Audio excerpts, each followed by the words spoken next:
Assalamu alaikum, my dear students. How are you? Hope you will be fine and okay. I welcome you all into my today lecture. Uh, our today lecture is about the pair production and annihilation process. So let us start with our topic with the name of Allah Almighty. In the previous lecture, I told you about the Compton effect, and that was one of the most important uh, aspect of physics, where I told that is intermediate energy interaction, and the energy of the that is the energy equal to the energy of the X-ray photon was used for the Compton effect. So that was another clear demonstration of the wave nature of the particle nature of light. Here, in the case of the pair production.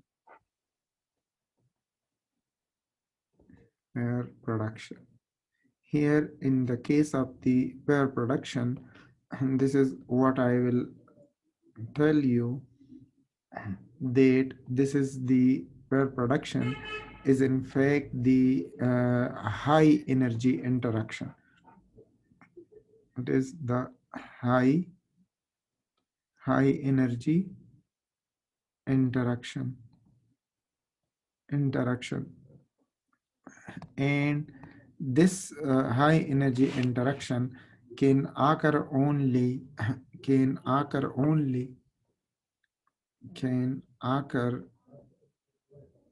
only when the gamma ray photon when the gamma ray photon has energy greater than or equal to 1.02 MeV.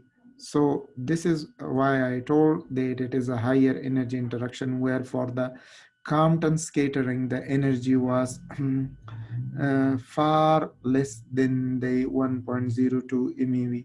So here this for this to occur, the incident photon must have energy greater than equal to 0.012 MeV, and I will tell you why. Right?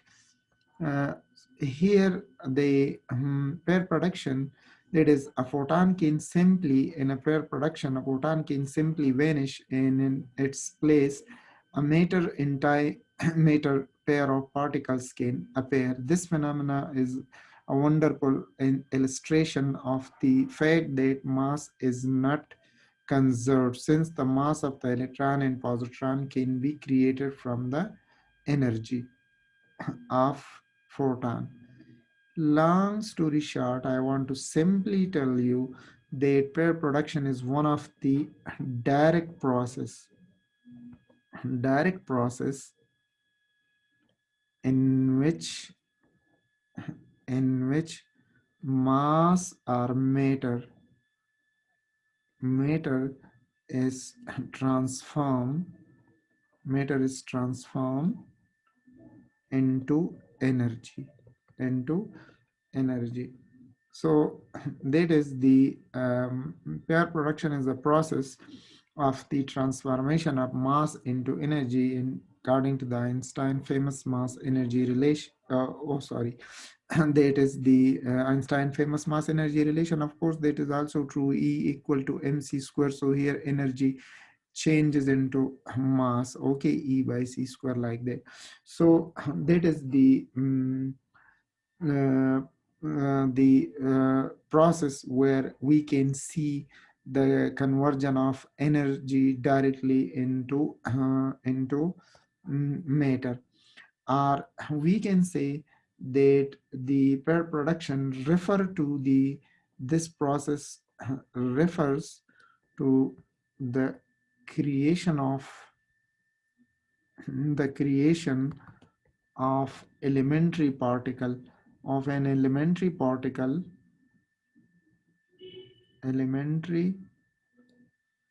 elementary particle, that elementary particle called electron, an elementary particle, and and antiparticle, and its antiparticle.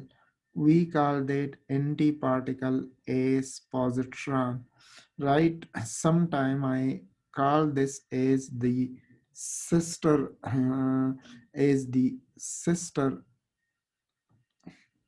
particle of electron, the sister particle of particle of an electron. Okay, so this process is known as the pair production. In order to explain the pair production, uh, we need a high energy photon. Here the energy of the photon is HF. You see here the energy of the photon, it must be equal HF, and this energy must be greater than 0.02 MeV, million electron volt. Now why? It is because of the fact that if you see that there could be no such reaction, for example, that where the energy, here you see that, look, for example, you see this is what, this is electron, so definitely the mass of the electron, we must know if this is electron, right? So the mass of the electron we already know is 9.11 into 10 raised to power minus 31 kg.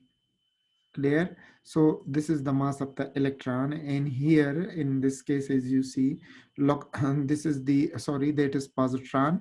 Now you know that the mass of the electron and the mass of the positron, mass of the electron and mass of the positron, right, they share the same mass. These are the two particles which have all properties the same except the charge, right? This is why we call it the antiparticle. 9.11 into 10 raised to power minus 31 kg.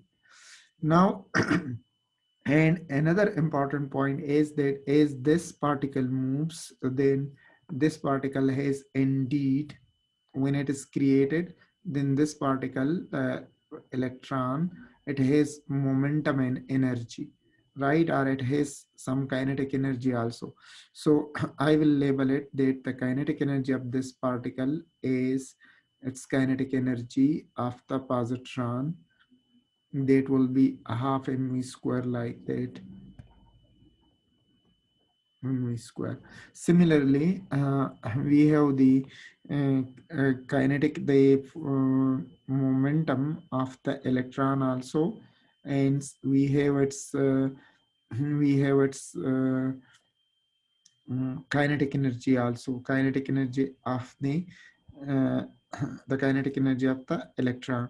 So the incoming photon must have energy greater than the rest masses of the electron.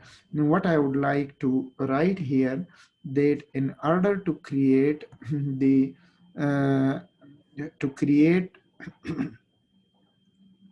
to create the positron electron positron pair, the photons the photon the photons or the photon have energy exceeding twice the rest mass energy, the rest mass rest mass energy, the rest mass twice the rest mass energy of an electron, right? So look, how we can calculate the rest mass energy of the electron, as we know that E is equal to what, mc square, and you already know that the mass of the that is the first you can do it in another ways, you know, that if you know the mass of the electron and the atomic scale, so then if you and you know that One, that is on the nuclear scale, one atomic mass unit is equal to what? 931 MeV. 9, it is equal to what? It is equal to 931 MeV. So if you know the rest mass of the electron, then we can calculate the required energy for one electron, and then we can do this for the for example, let us let me use my calculator to calculate this, as I would be unable to do it by heart. Let me check this first for you.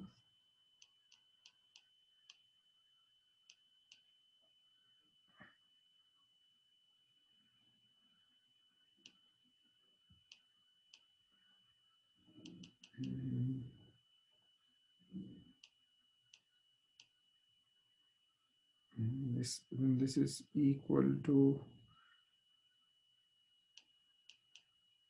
the rest mass of the that is the rest mass energy of that is the rest mass energy for one electron. This energy for the rest mass energy of one electron, rest mass energy, the rest mass energy of one electron equals zero point 0.5 MeV, million electron volt. It is equal to this. Though since in this equation we have one electron and the rest mass energy of one positron, is since they share the same masses, so it will have also equal to 0.5 MeV. So that is the total energy, the total energy of the combined energy of the both particle will be definitely one point, that is the, it will be equal to this will be 1 point round about, this is, sorry, this is 0.51, so 1.02 MeV, right?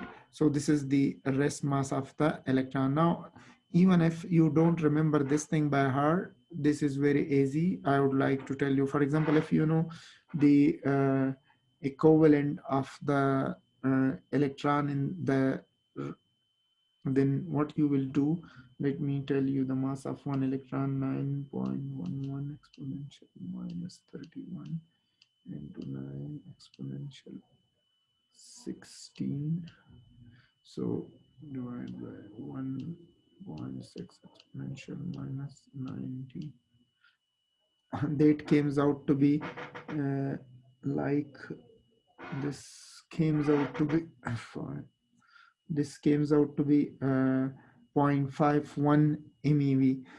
Look, for example, as you see, you can, even if you do not remember this by heart in the atomic scale, so this is very easy how to calculate. For example, let us see that E is equal to mc square, so 9.11 into 10 raised to the power minus 31 kg, and the c square is 9 into 10 raised to the power 16.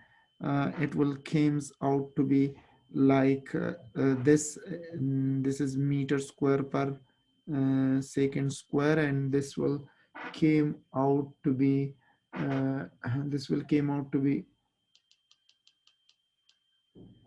and this will came out to be 819.9 into 10 raised to the power minus 16 joule. And if you want to express it in the electron volt, so just divide this in minus 16 joule by you divide this by 1.6 into 10 raised to the power minus 19. Since 1 joule is equal to 1.6 into 10 raised to the power minus 19 electron volt, then it will came out to be it will then came out to be one like 1.6 minus 90, and this will came out to be 512,437.5 electron volt, or simply we can say 0.51 million electron volt MeV. So this is how the energy of the this is how the energy of the photon must be. Now look, there is another important point here which I want to tell you, right? And that part beside the energy of the photon, this is what I told the point where energy of the incident photon. Second point which you should remember here is that the pair production, the pair production, the pair production cannot occur, the pair production cannot occur in empty space, in empty, it cannot occur in empty space, since the initial momentum, since the initial momentum of the photon must be absorbed, since the initial momentum of the photon must be absorbed by something, must be absorbed by something, by something. Now what does this really mean? This really means that for the validation of the law of conservation, the law of conservation, a law of conservation of energy, the law of conservation of energy and momentum, law of conservation of energy and momentum. In order for the energy and momentum to be conserved, because in the pair production no conservation law is violated, so in order for the conservation of the energy and momentum, there must be a target nucleus or a heavy nucleus which can absorb the momentum of the incoming photon, right? So this cannot be done in the empty space or in the vacuum. Means very simple, the pair production cannot occur in vacuum. There must be something for the to absorb the energy from the incoming photon, right? Second, the beside the energy conservation, that is that all conservation laws are obeyed, all conservation laws must satisfy, because we cannot go out of the framework of physics, the laws of conservation of energy, energy momentum momentum and charge must hold true, must hold true, right?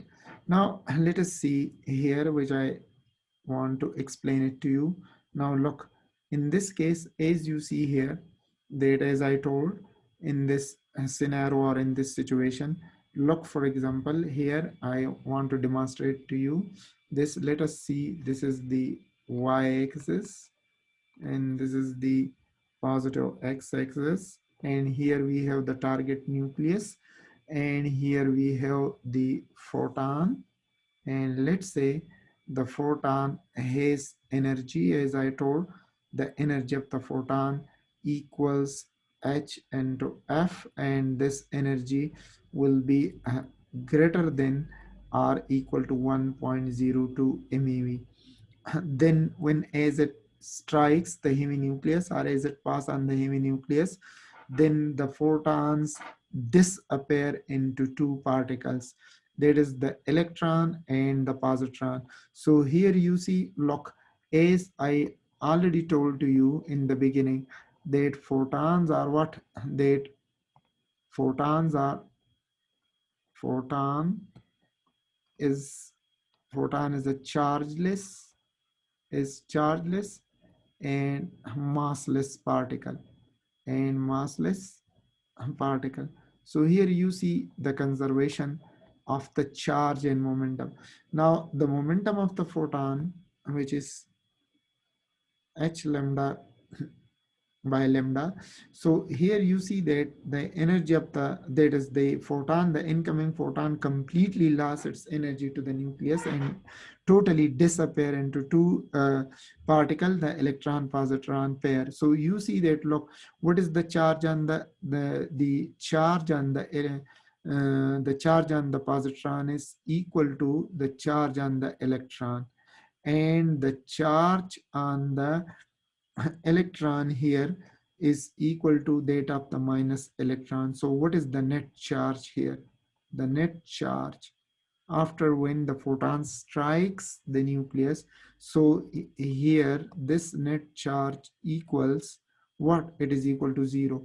And here you see that what is the charge on the photon? That is, so before the strike, the charge of the photon is what? The charge of the photon here is 0. Charge 0.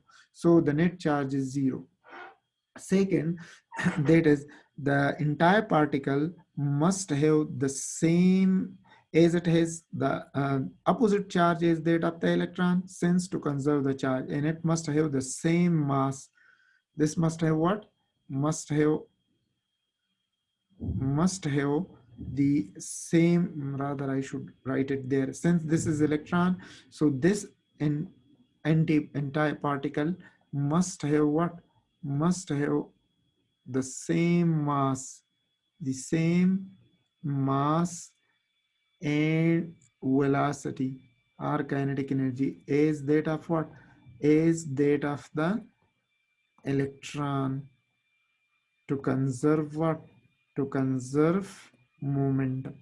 To conserve momentum. So this is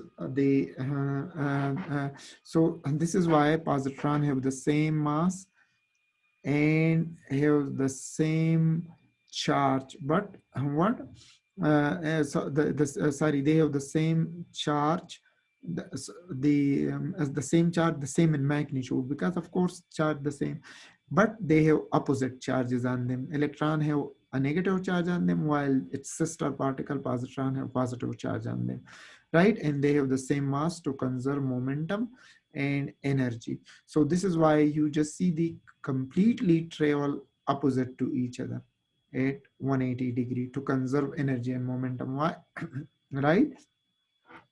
So this is how the conservation of the energy and momentum take place. So in order to proceed this further, let us see here the look for that is the total energy.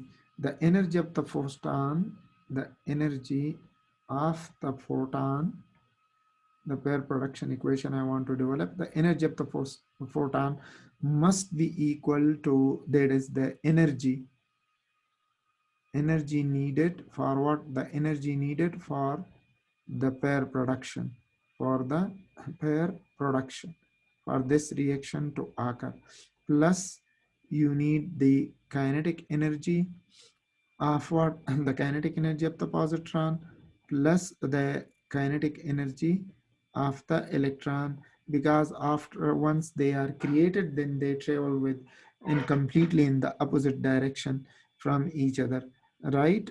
To conserve energy and momentum. So you see that the energy of the photon, it is hf, and hence since we have two different particles, so here we have the rest mass energy of what? The rest mass energy of the electron, the rest mass energy of the electron, E for electron, plus E for positron and electron, plus their respective kinetic energies, right? And you know that it is equal to m naught c square. So here we have this as 2 m naught c square plus their kinetic energy for positron and kinetic energy of the electron. So sum of the energy must be going into their kinetic energies. So as I told that we have calculated this here, right over here, the rest mass 2 m naught c square energy. And this energy is equal to what? It is equal to 0.02 MeV, million electron volt, plus the kinetic energy of the positron and the kinetic energy of the electron. This is HF. Now, what does this means? That the incoming photon must have energy greater than the 1.02 MeV in order for this reaction to occur, and only gamma ray photon have these energies. Only gamma ray photons have gamma rays photon are observed with such energies, are observed with such energies. So the pair production cannot be initiated with the light or with the X-rays, except with the gamma ray photon. Now we have another process, annihilation.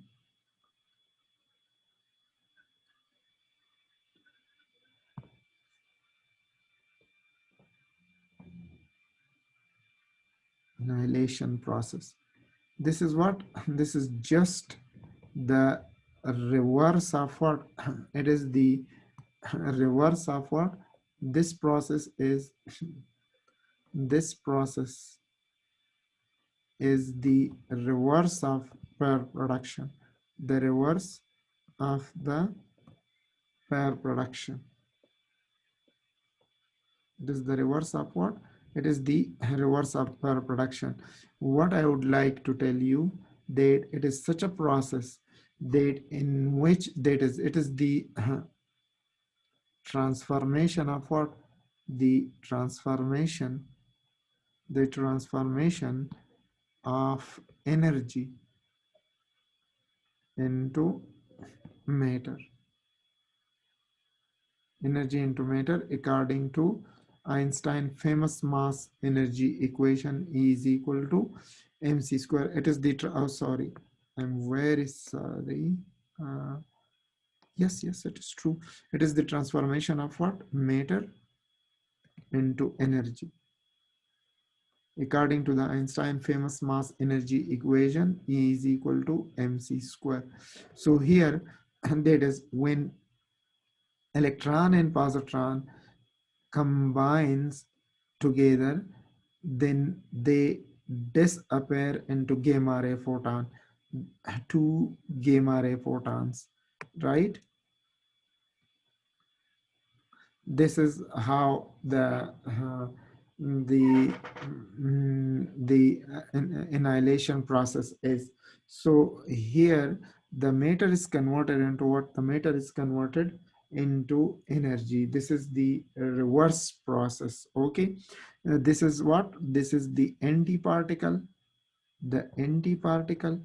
and this is the particle, and this is what lead us to the matter and antimatter situation. Matter and antimatter,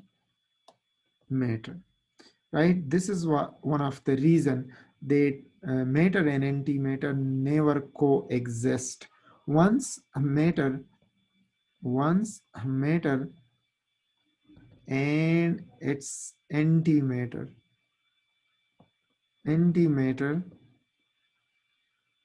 comes together, antimatters combines or comes together,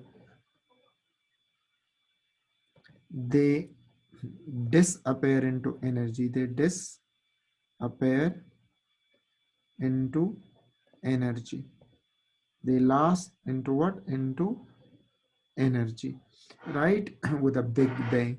So this is the reverse process of the pair production. So this was the third verification of the mm, particle nature of the radiation. So these were the three important points, the three important phenomena, sorry, the photoelectric effect, the low energy interaction, the Compton effect, the intermediate energy interaction, and the pair production, the high energy interaction, which demonstrates the particle nature of radiation. And you have seen that all these three phenomena can only be explained by using quantum mechanics. or modern physics, where in the classical mechanics fail to explain these phenomena. So, inshallah, in the next lecture, I will discuss with you the wave particle duality, where we will see that how particle behave as a waves and how waves can behave as a particle. So, inshallah, we will discuss this in our next lecture. So, thank you for being here. Inshallah, see you